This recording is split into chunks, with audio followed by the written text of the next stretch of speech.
मैं नहीं बोले जाएगा साहब, बोला नहीं जा रहा, 3 महीने कुछ नहीं कहा। पुलिस किस लिए होती है जो है, पब्लिक की मदद के लिए होती है ना पुलिस। 50,000 रुपये गाड़ी दे आओ और तुम ले आओ। 1.25 घंटे तक उन लोगों ने हमें बेरहमी से मारा है, कोई मदद नहीं पहुंची वहाँ पर किसी की भी। 4-5 मोटरसाइकिल ही उन्होंने पकड़ लिया। क्या अगर इंसाफ नहीं हुआ तो फिर हम प्रोटेस्ट करेंगे, धरना करेंगे, प्रदर्शन करेंगे। 2 दिन पहले अलीगढ़ के अहलादातपुर में मीट व्यापारियों पर भीड़ ने हमला कर दिया। 4 मीट व्यापारियों को बेतहाशा मारपीट कर घायल कर दिया। उन्हीं में से एक यहाँ GN मेडिकल कॉलेज में भर्ती हैं, अकील। मैं आलमबाग से फैक्ट्री से गाड़ी लेकर आ रहा था अपनी, तो मैं जब पेनल्टी के लिए मुड़ा तो 2 मोटरसाइकिल मेरे पीछे लग गई। उन्होंने मुझे आगे से रोक लिया गया और बोलेगा भी 2 शख्स मैंने मेरे पास है, कागज़ भी हैं मौजूद, जो डॉक्टरी के कागज़ भी हैं सर। मैंने जो माल ले आती हैं उसका माल के कागज़ भी हैं वहाँ बस। उन्होंने नहीं सुनी हमारी, और 100 नंबर 112 नंबर गाड़ी आई थी, हमने उनको रोका, वो भाग गई गाड़ी। उसके बाद में फिर वो 20 मिनट के बाद में आई, जब वो हमें मार रहे थे बहुत बुरी तरीके से, तो हम उसमें गाड़ी में घुस गए अंदर 112 नंबर गाड़ी में। उन्होंने जो पुलिस वालों ने हमें बाहर फेंक दिया, खींच के बाहर फेंकने लगे। हम निकल नहीं रहे थे, वो सीट बेल्ट होती है उसको पकड़ लिया मैंने सर। वो रोड बजा रहे सिर में, हाथों में, पैरों में, बहुत मारा बेदर्दी से।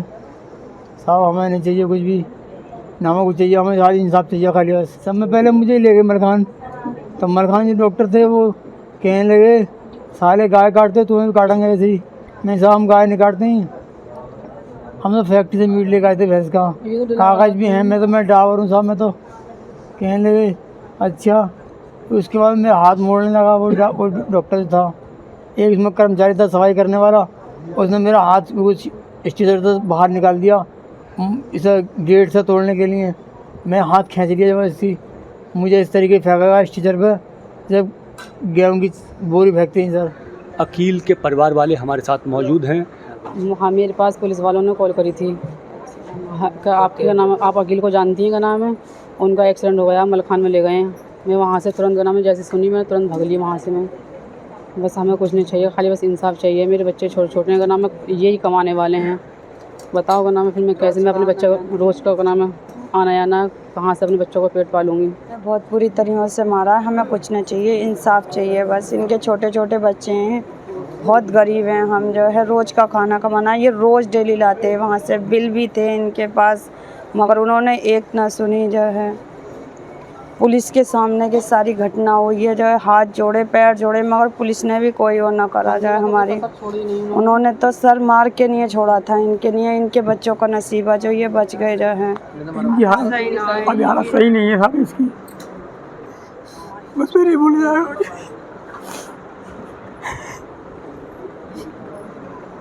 ऊपर वाले पे तो थोड़ा सा भुगतान साथ खड़े हैं। हमें इंसाफ चाहिए, हमें कुछ नहीं चाहिए, हमें सिर्फ इंसाफ चाहिए। घायल हमारे साथ एक और मौजूद हैं, आइए उनसे जानते हैं क्या उस दिन घटनाक्रम हुआ। पनेटी की चौराहा पार किया, 1 किलोमीटर चले होंगे तो 3-4 लड़के आए बाइकों पर, अलग अलग 8-10 लड़के थे, 3-4 बाइकें थी। तो उन्होंने हमें हाथ दिया, मुझसे बोलने लगे क्या इसमें क्या है। मैंने कि भाई इसमें गोश्त है। तो कह रहे कहाँ से ला रहे हो। मैंने की फैक्ट्री से। जब वो कहाँ इसका सारा रसीद, मैंने उसको रसीद दिखाई। रसीद दिखाने के बाद उसको डॉक्टरी महीने का बिल दिखाया, रसीद दिखाई, तो कहने लगा कि हाँ ठीक है। मैंने कि जाए कि नहीं, रोको अभी भाई आ रही। उसके भाई के इंतज़ार में 3-4 मिनट गए। उसके भाई जो आया तो उसने आती बोला देख के रहे हो, मारो इनको। उसने सीधा हमको मारना शुरू कर दिया।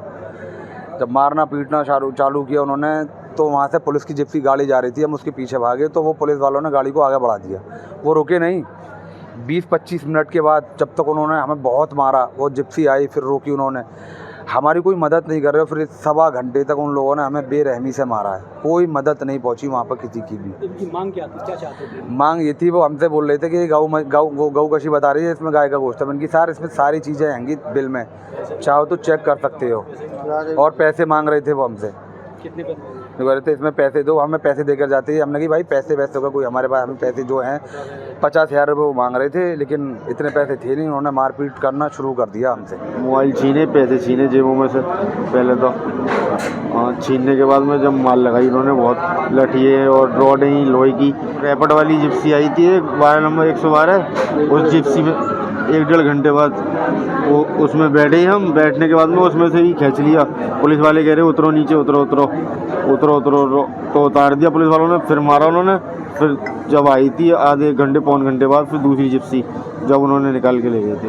हमने ये कहा कि अफवाहों पे मत जाइए, जो कुछ हो सकता है करेंगे, लेकिन हमने वार्निंग भी दे दी है उनको कि अगर इंसाफ नहीं हुआ तो फिर हम प्रोटेस्ट करेंगे, धरना करेंगे, प्रदर्शन करेंगे। मुझे एक ज़रा शिकायत है, वो शिकायत ये है कि उधर से भी FIR लिखाई गई है जो गौ खुशी के नाम पर। जब पुलिस को ये बात मालूम है कि ये झूठी बात है, गोश्त भैंस का था तो नहीं करें, लेकिन पुलिस को भी उन्होंने इल्ज़ाम लगाया, उसके खिलाफ भी किया 3 लाख रुपए से। तो ये तो पुलिस को और पूरी पुलिस और मैं कप्तान के सबकी बदनामी है। उन्हें ऐसे लोगों को छोड़ना नहीं चाहिए। अगर इसी तरह से अलीगढ़ में होता रहा तो ये बर्दाश्त नहीं किया जाएगा। इस घटना के बाद यह लोग डरे हुए हैं, सहमे हुए हैं, परिवार बेहद परेशान है और अब इन लोगों को पुलिस प्रशासन और शासन से इंसाफ का इंतज़ार है। JN मेडिकल कॉलेज अलीगढ़ मुस्लिम विश्वविद्यालय से अमर उजाला के लिए मैं दीपक शर्मा। इसके लिए मैं आप सबका आभार प्रकट करता हूँ। अभी आज अलीगढ़ जिस वजह से मुझे आना पड़ा है और आपसे जब मैं अपनी बात रख रहा हूँ तो उसमें 2 महत्वपूर्ण बिंदु ये हैं। पहला, उत्तर प्रदेश में जिस तरह की कानून व्यवस्था और उस कानून व्यवस्था में दलितों, पिछड़ों, मुसलमानों, अन्य धार्मिक अल्पसंख्यकों पर जिस तरह का हमला लगातार हो रहा है, आरोपी AC के कमरे में सो रहे हैं और पीड़ित जो है न्याय के लिए गली गली चक्कर काट रहा है और न्याय नहीं मिल रहा है। रोज़ उत्तर प्रदेश में बहन बेटियों का अपमान हो रहा है, मारा जा रहा है, जलाया जा रहा है, कमज़ोर वर्गों को पेड़ पे लटकाया जा रहा है मार मार के। कोई उनको पूछने वाला नहीं है, कोई सुनने वाला नहीं। कुछ दिनों पहले ऐसी एक घटना यहाँ हमारे पार्टी के सम्मानित राष्ट्रीय कोर कमेटी के साथी पूर्व मंत्री चौधरी महेंद्र सिंह जी और उनके परिवार के साथ भी इस तरह की घटना घटित हुई।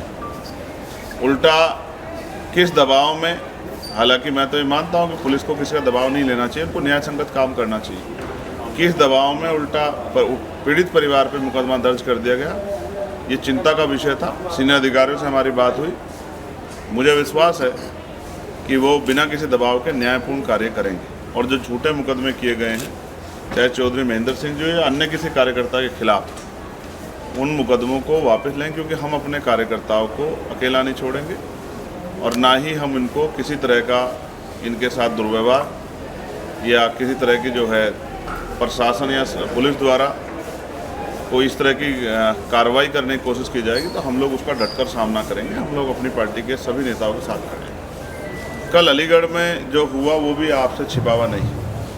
जो दूसरी घटना है, किस तरह से 3 मुस्लिम बच्चों को पीटा गया, ये भी 4, और ये भी एक सच है कि उन्होंने अपने कागज़ भी दिखाए, जहाँ से वो लेके आए वहाँ की पर्ची भी दिखाई। वो खुद में मीट व्यापारी हैं, ये बात भी उन्होंने सबके सामने रखी। लेकिन फिर भी एक भीड़ ने जिस तरह से उनके ऊपर टूट पड़कर, और उनकी हालत देखने के लिए अभी मैं जाने वाला हूँ। अभी जब हम सीधे जा रहे थे तो पता लगा था कि डॉक्टर उनको चेक कर रहे हैं, इसलिए मैंने सोचा कि थोड़ा सा रुक जाते हैं। उनके सरों पे जिस तरह के घाव हैं, जिस तरह मुझे पार्टी के पदाधिकारी द्वारा बताया गया, उनके बॉडी पे जिस तरह के निशान हैं, जिस तरह की मारपीट उनसे की गई है, मैं ये मानता हूँ कि ये कानून व्यवस्था पे एक बहुत बड़ा धब्बा है। ये भी बताया गया कि पुलिस की मौजूदगी में सब चीज़ें हुई। अगर आप ये सरकार भीड़ द्वारा व्यवस्था चलाना चाहती है तो ये संविधान पे बहुत बड़ा हमला है। कानून व्यवस्था की चलाने की जिम्मेदारी एडमिनिस्ट्रेशन पे, पुलिस पे और सरकार के ऊपर है। कोई भी भीड़ किसी को मार दे, पीट दे, हालांकि ये सत्य है कि उन पर कार्रवाई हो जाएगी, लेकिन उन बच्चों को कहाँ से वापस लाएंगे, उनके परिवार का क्या होगा। पिछली कई ऐसी घटनाएं हुई हैं जहाँ धर्म के नाम पे, जाति के नाम पर या मीट के नाम पे लोगों की हत्या हुई है। हमारी पार्टी, हमारा संगठन इस बात से सहमत नहीं है। मैं उस घटना का पुरजोर विरोध करता हूँ और उन परिवार के साथियों से जाकर मिलूँगा उनके इलाज की जानकारी लूँगा और क्या कार्रवाई प्रशासन उसमें कर रहा है, पुलिस करे, इसकी भी जानकारी लूँगा। और जो आरोपी हैं उन पर सख्त से सख्त कार्रवाई की जाए, इसके लिए भी जो है पुलिस प्रशासन से और सरकार से मांग करूँगा, क्योंकि आज उनके साथ है, कल किसी और के साथ होगा। अगर हमने इस हिंसा को नहीं रोका, भीड़ द्वारा जो भीड़ की शक्ल में जो हिंसा की जा रही है, इसको नहीं रोका, तो कल किसी की भी जान को नुकसान हो सकता है। आप भी पत्रकार साथी हैं, आप भी जनता की आवाज़ उठाते हैं। किसी दबंग को, किसी सामंत को पसंद नहीं आया तो आप पे भी हमला कर सकता है। तो ये लोकतंत्र और संविधान पे जो हमला है, इस पर चुप रहना, इसको बढ़ावा देना, इसलिए दोनों घटनाएं चिंता का विषय है। और हमारी पार्टी का स्टैंड है कि हम किसी भी अन्याय पर चुप नहीं रहते, हम इस अन्याय का मुकाबला करेंगे, सड़कों पे करना पड़ा सड़कों पे, और जब पार्लियामेंट चलेगी, पार्लियामेंट में भी इस अन्याय के खिलाफ हम लोग जोर शोर से आवाज़ उठाएंगे। हमारा जो धर्म है वो संविधान है, संविधान के आधार पर ही प्रदेश और देश चलना चाहिए। कानून व्यवस्था अच्छी होनी चाहिए, रोटी कपड़ा मकान की व्यवस्था होनी चाहिए, अच्छे इलाज की व्यवस्था होनी चाहिए, जो कि उत्तर प्रदेश में तो दिखाई नहीं दे रहा। मैं इसी बात के साथ अपनी बात को ख़त्म करता हूँ। और कोई आपका सवाल हो तो आप पूछिए। यूट्यूबर के साथ में भी उसी क्षेत्र में मारपीट की गई, उनका ही वीडियो सोशल मीडिया पर वायरल हुआ, वो भी दलित समाज से आते थे, और लिहाजा पुलिस ने कहा कि छेड़छाड़ का मामला फिर जेल में भेज दिया गया। मैं फिर आपको स्पष्ट कर दूँ, मैं भीड़ द्वारा हिंसा की बात आपसे क्यों कह रहा हूँ। अगर किसी ने कोई अपराध किया तो पुलिस उसको गिरफ्तार करे, कोर्ट उसको सजा दे। लेकिन सोचे कल अगर कोई और जो है इस अपराध को, इस तरह के अपराध को किसी पर आरोप लगा के, क्या आरोप लगा के आप किसी को पीटने का ठेकेदारी ले सकते हैं क्या? आपने आरोप लगाया, आप कोर्ट है क्या? आप पुलिस है क्या? आप जज है क्या कि आप ही तय कर दो कि सज़ा क्या होगी? तो इस तरह की हिंसा का हम लोग समर्थन नहीं करते। और हिंसा करने वालों को मैं सचेत करना चाहता हूँ कि भारत का संविधान और भारत का कानून सभी के खिलाफ कार्रवाई करता है, चाहे वो कोई बहुत बड़े परिवार का हो, चाहे बहुत बड़ी पॉलिटिकल पार्टी से जुड़ा हुआ हो, या उसका समाज सामंतवाद को मानता हो। ऐसे हर आदमी पे कार्रवाई होती है। ये आज नहीं तो कल होगी। ऐसा तो नहीं कि हमेशा सरकार एक ही बनी रहेगी। लोकतंत्र में जनता जिसको मौका देती है वही आगे बढ़ जाता है। हमने इन दलों को पिछड़ते भी देखा है। तो अब जनता आज़ाद समाज पार्टी की तरफ भी देख रही है। आज़ाद समाज पार्टी का 2 सीटों पर लड़के एक सांसद भी बना है। अगर यहाँ की जनता ने आज़ाद समाज पार्टी को आशीर्वाद दे दिया तो फिर इस तरह के आरोप करने वाले, हिंसा करने वाले लोग, फिर क्या उनको सज़ा नहीं मिलेगी? तो उनको भी सज़ा मिलेगी।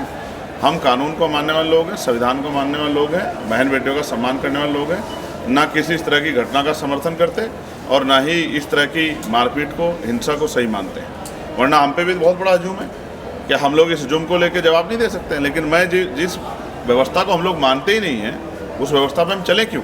हम संविधान को मानते हैं, पुलिस के साथियों के द्वारा ही न्याय कराएंगे, हम कानून के द्वारा ही सज़ा दिलाने का काम करेंगे आरोपियों को, हम अपनी लड़ाई को लड़ेंगे। लेकिन जिस तरह गरीबों की बेटियों पर, गरीबों की ज़मीन पर सामंतियों की निगाह है, ये सोच उनको बदलनी पड़ेगी। ना हम अपनी ज़मीन को जाने देंगे, ना हम अपनी बेटियों के सम्मान से किसी को खेलने देंगे। ये बात सब लोग सामंती समझते हैं। अध्यक्ष जी मैं ये जानना चाह रहा हूं, दोनों घटनाओं पर हमने चिंता जताई, क्या दोनों घटनाओं को संसद में जब संसद शुरू, मैं आपको स्पष्ट कर दूं, जो ताकत अभी मेरे पास है कि पार्लियामेंट में सवाल पूछ के सरकार जवाब मांगना। आप जानते हैं जितने विषय शायद मैंने उठाए, शायद किसी मेंबर ऑफ पार्लियामेंट ने नहीं उठाए होंगे। मैं इन दोनों विषयों को उठाऊंगा और इसके बीच में भी अगर कोई ऐसा विषय आ जाएगा, चाहे वो पत्रकारों का हो, चाहे पुलिसकर्मी भाइयों का हो, चाहे सरकारी किसी कर्मचारी का हो, चाहे आम जनता का हो, किसी जाति धर्म का हो, उन सबको हम लोग उठाने का काम करेंगे। यही हमारा चरित्र, यही हमारा कार्य। इसलिए हम लोग पार्लियामेंट में गए। हम वहाँ गए इसलिए थोड़े गए कि तनख्वाह लें और बढ़िया भोजन करें। हम वहाँ इसलिए गए हैं गरीबों की आवाज़ बने, और हम इस काम करना जानते हैं, हम इस काम को करें। मैं बहुत जल्द पत्रकार भाइयों की भी सुरक्षा हो, इसके लिए भी पार्लियामेंट में एक बिल लेके आऊँगा। मैं आपको विश्वास दिलाता हूँ। अगर आप ये वीडियो YouTube पर देख रहे हैं तो हमारे चैनल को सब्सक्राइब करें और बेल आइकन को दबाना ना भूलें। अगर आप Facebook पर ये वीडियो देख रहे हैं तो हमारे पेज को लाइक करें।